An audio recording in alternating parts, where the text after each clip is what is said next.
I would like to introduce the Honorable Donald Payne, who is the chairman of the Congressional Black Caucus, and that is the group of African American congresspeople. And he also has the distinction of being from New Jersey, which is where, if you are sensitive to accents, that's where I'm from too. Thank you very much. It's certainly a pleasure to be here this morning to this very exciting conference. But let me also add my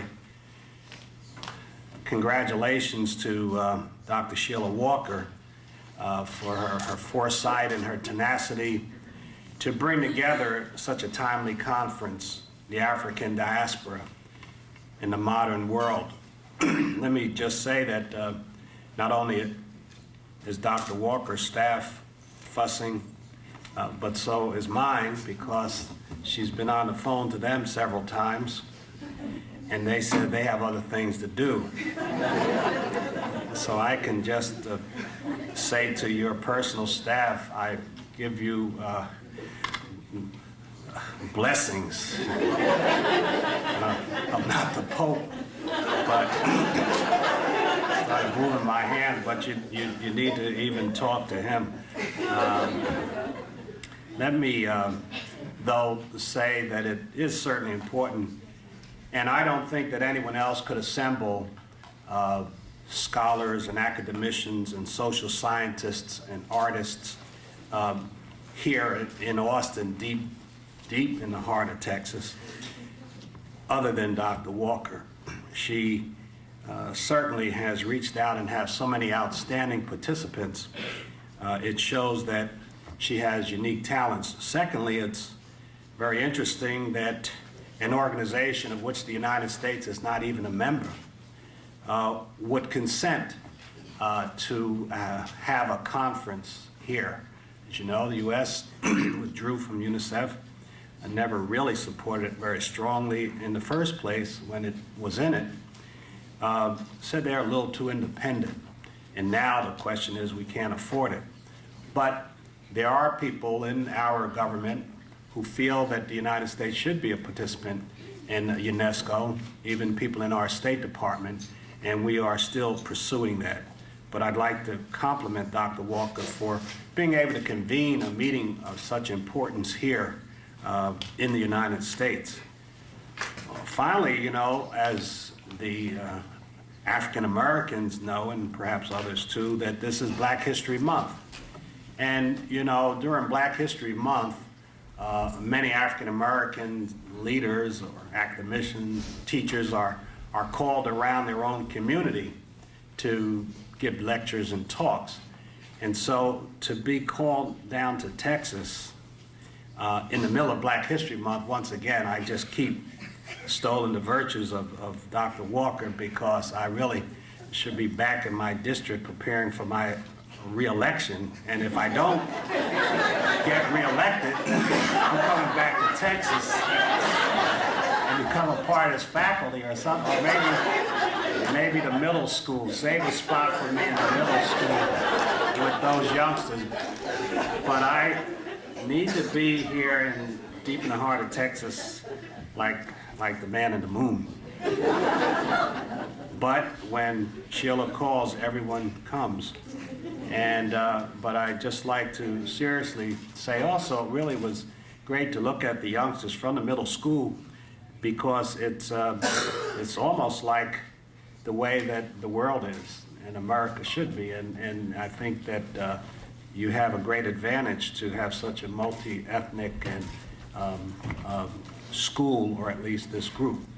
Let me also congratulate the university here for co-sponsoring this.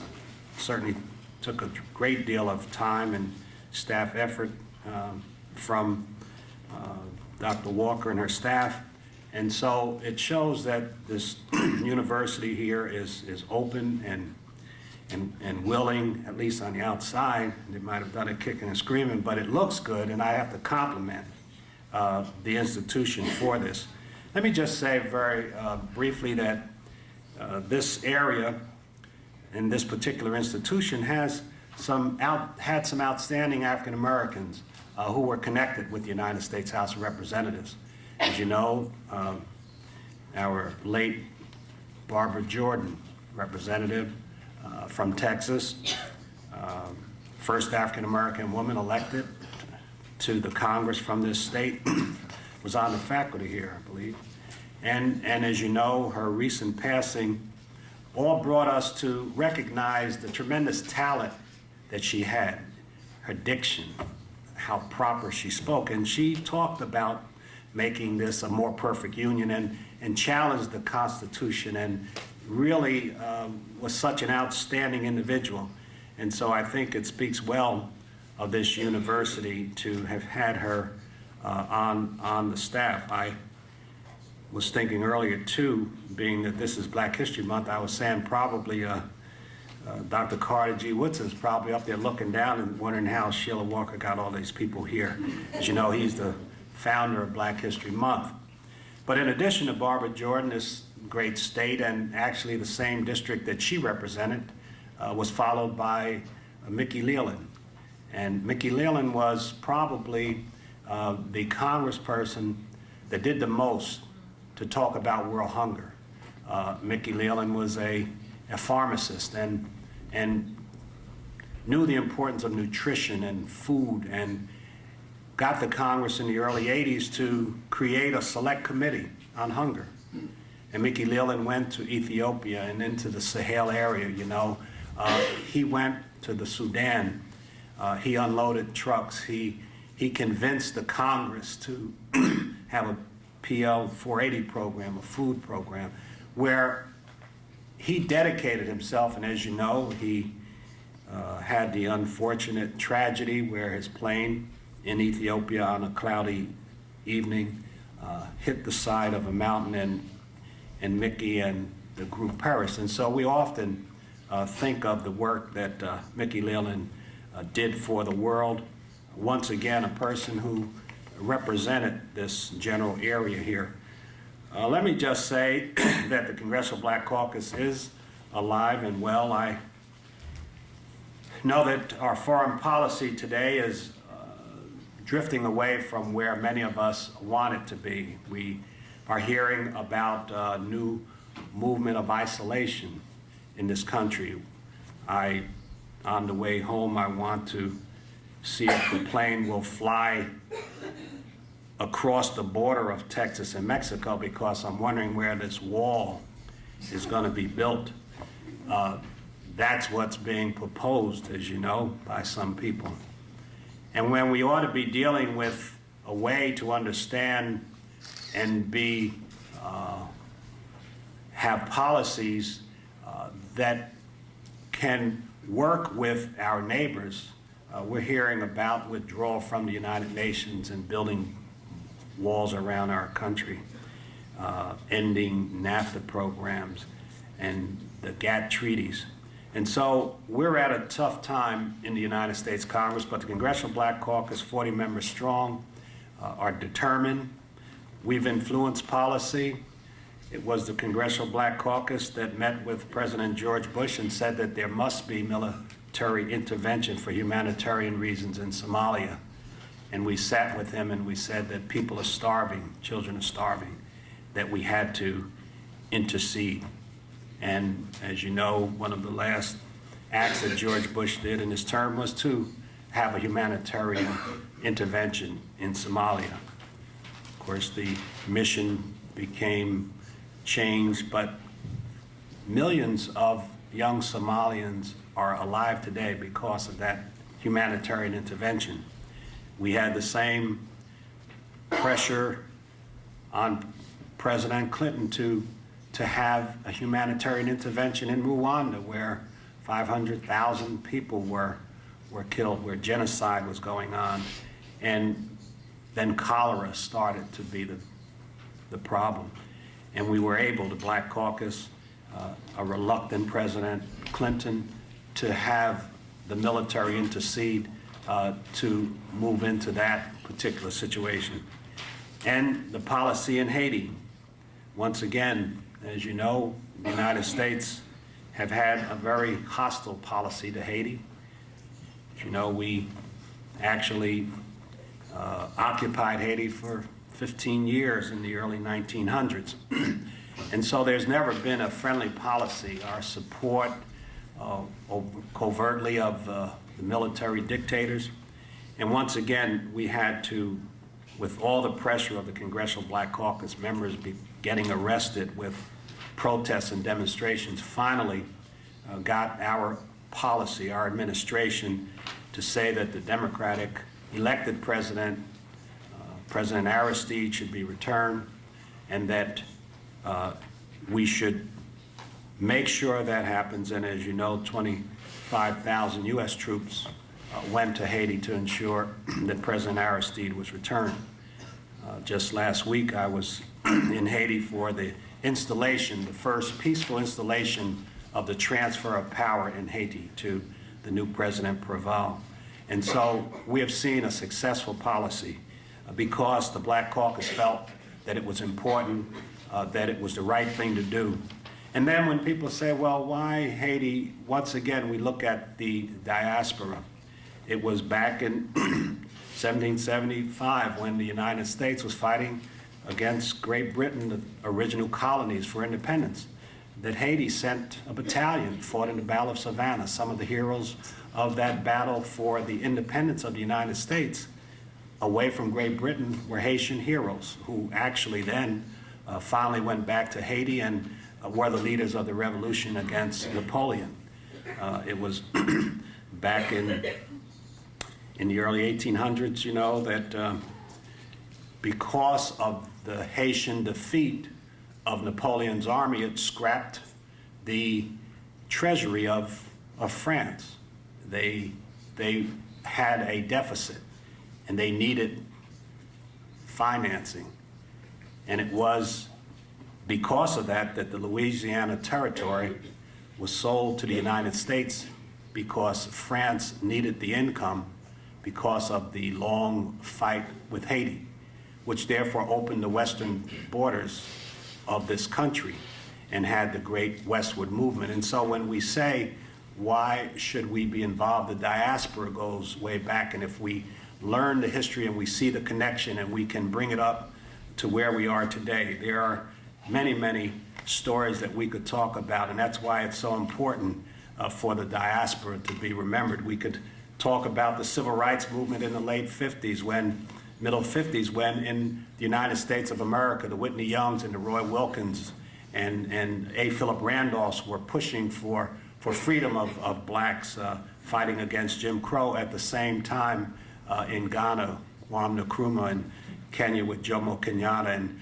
Tanzania with Julius Nyerere were fighting for their independence. At the same time, we saw later independence fighters in this country, Stokely Carmichael and some of the others, and we saw the development of the Nelson Mandelas and the Steve Bikos and people who, Sam Njomo, who have come into his rightful place in Namibia.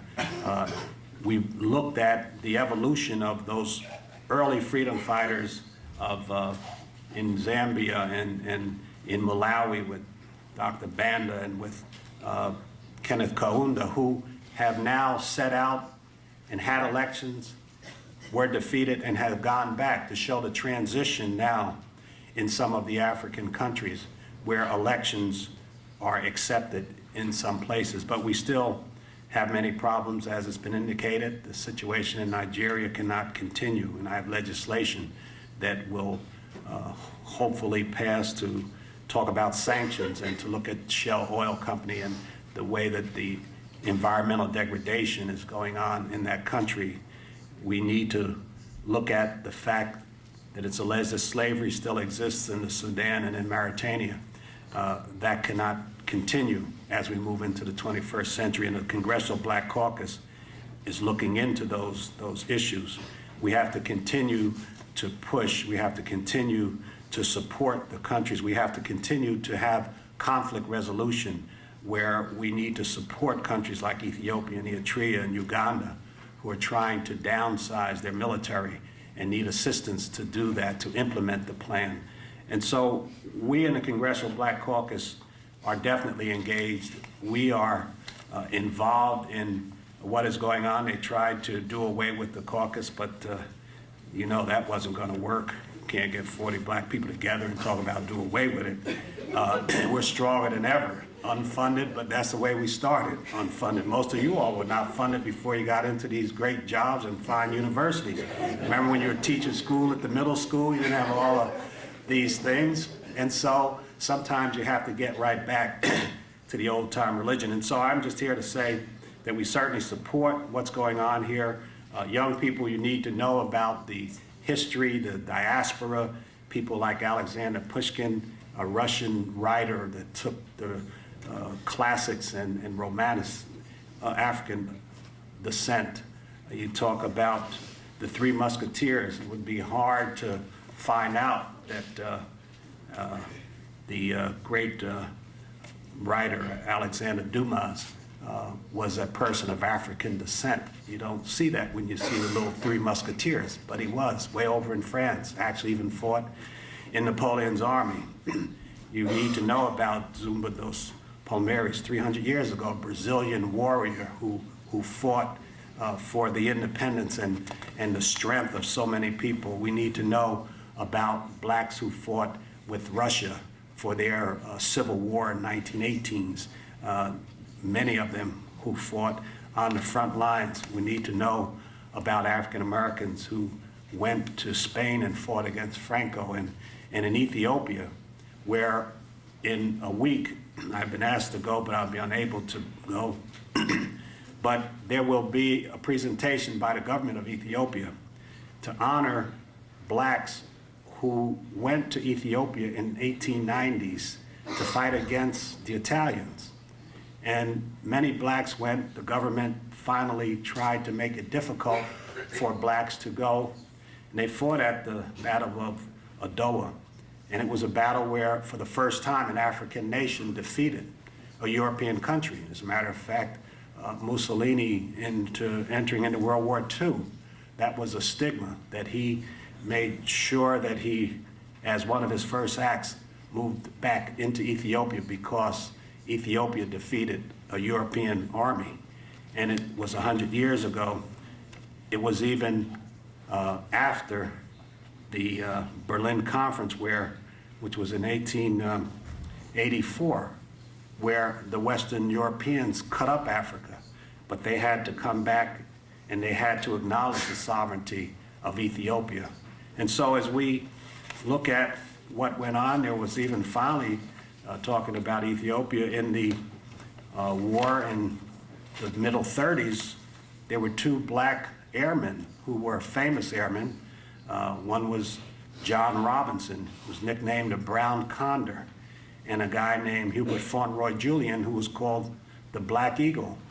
And these men were asked, Emperor Haile Selassie sent emissaries over to the United States to ask these men if they would come to Ethiopia, and they trained the Ethiopian Air Force and were outstanding. John Robinson was killed there in Ethiopia, but I think that it's important that when we look at the diaspora, when we talk about black history, we know that there were so many outstanding people around the world. At the same time, there was a man named Daniel Payne that you can't even find his name in South Carolina, ran a school during the time when slaves were not supposed to be taught to write and read, and he had a school that flourished with slaves right in South Carolina back at that time. And so it's all connected. I, once again, certainly like to compliment Dr. Walker and let you know that the Congressional Black Caucus is alive and well. We have many academicians and lawyers and nurses, and so we're very diverse. We will win because we're on the right side. Thank you very much.